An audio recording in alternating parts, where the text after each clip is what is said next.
Welcome to Kansas City. They call this America's soccer capital. Kansas City's fan base is passionate.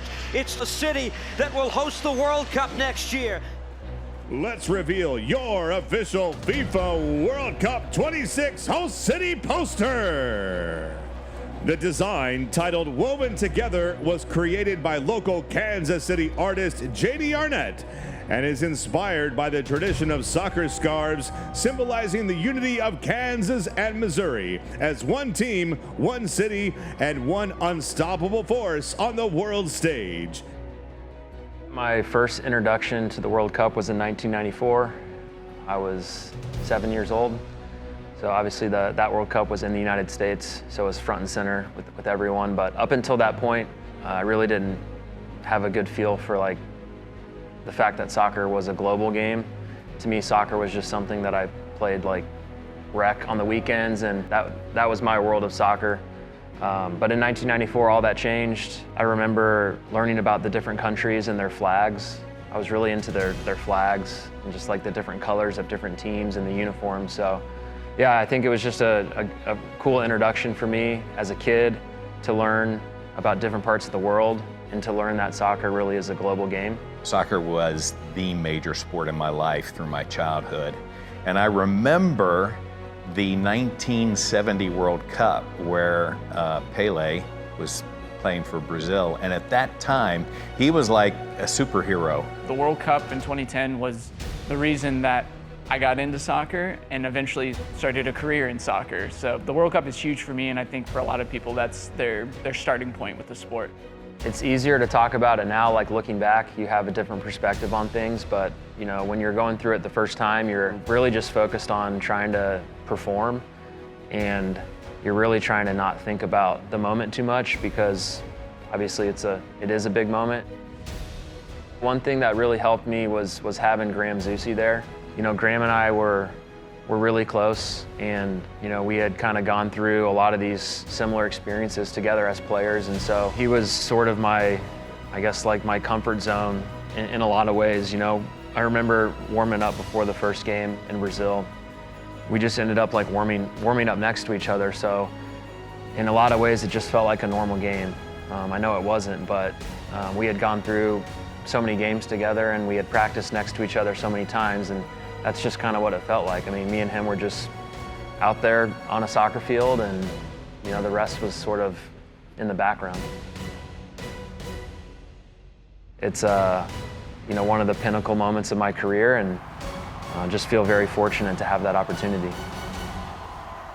My name's Alan Dietrich. I joined Sporting at the beginning of 2012, and for 10 years I was Chief Operating Officer. And then I transitioned into a role where I've been focused on fan experience, on supporting World Cup initiatives in the city, and then also on the board of our Foundation Victory Project. I'm the director of match experience, and that handles everything from what goes on the video boards to the fireworks, the music, overall match day experience. I got involved because we wanted to take our experience on the road for our one meeting with FIFA to show them what Kansas City is all about.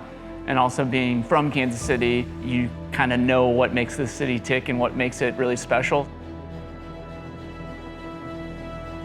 After the U.S., Canada, and Mexico were selected, they created the process where all of the cities could bid. Sporting was working very closely with the Sports Commission, putting together this bid booklet.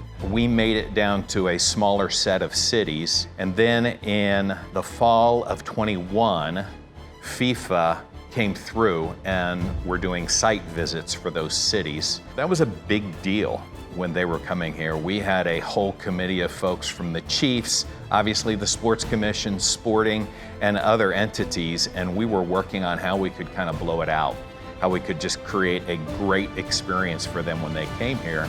And we worked on every little detail you can imagine. We were thinking, where are they going to stay? Where is their hotel room going to be facing? How are we going to get them to the city? What are they going to listen to when they're in the bus? What are they going to eat when they're in Kansas City? So it was a very intentional experience for them. They were walking over to Power and Light from Lowe's Hotel, and we worked it out so that the streetcar came right by there. At that point in time, that was wrapped in We Want the Cup. And it just kind of went on and on like that. And we worked out the traffic routes for each group so that they were going through like the best parts of the city, and there were landmarks we could point out. And then we were hosting a U.S. women's game that evening, and they were all there, all of the people from FIFA that were checking us out. And so we ended up staying like an hour and a half after the match in Victory Suite because they were having so much fun, and we wanted them to continue to have fun. That was a big moment for us because we knew that was our last opportunity to make a great impression. We had a couple weeks, maybe a month, and they said, hey, we're gonna announce the host cities on this day. It's gonna be on Fox Sports 1. We'll let you know. You know, like you think of the teams in March Madness that are on the bubble and they're sitting there on CBS waiting to be chosen. That was kind of us in an event that there is no next season. There is no, you know, we'll get them next time, this is it. FIFA was outstanding at keeping that quiet. And, you know, as we talked it through, we kind of figured we had about a 50-50 chance. So we go into the announcement really not knowing, you know, are we going to get picked or not? We were in no other pub at Power and Light. We were there with the mayor, Chiefs ownership, our ownership, Royals ownership, a lot of leaders from the city. And they're going through that program where they announce it. First up, we have Kansas City. And we all like, did we hear? Did they just call our city? And then we see the name on the screen. And we went crazy. That whole room and the whole live arena of Power and Light was just going crazy. We didn't really hear any of the other cities announced after that because we were celebrating so loud. I wasn't surprised, but I was relieved. I wasn't surprised because I know how special of a city this is, and I thought that we were a great candidate. I was relieved because I know that there was some other cities that we were going up against, and I know that it was a competitive race, but yeah, I mean, I was so pumped for the city and selfishly for myself and my family that we get to have it here in our backyard, and I get to go take my kids to some of the festivities. It's a big day for our city, and I'm just excited to show off how great of a city this is.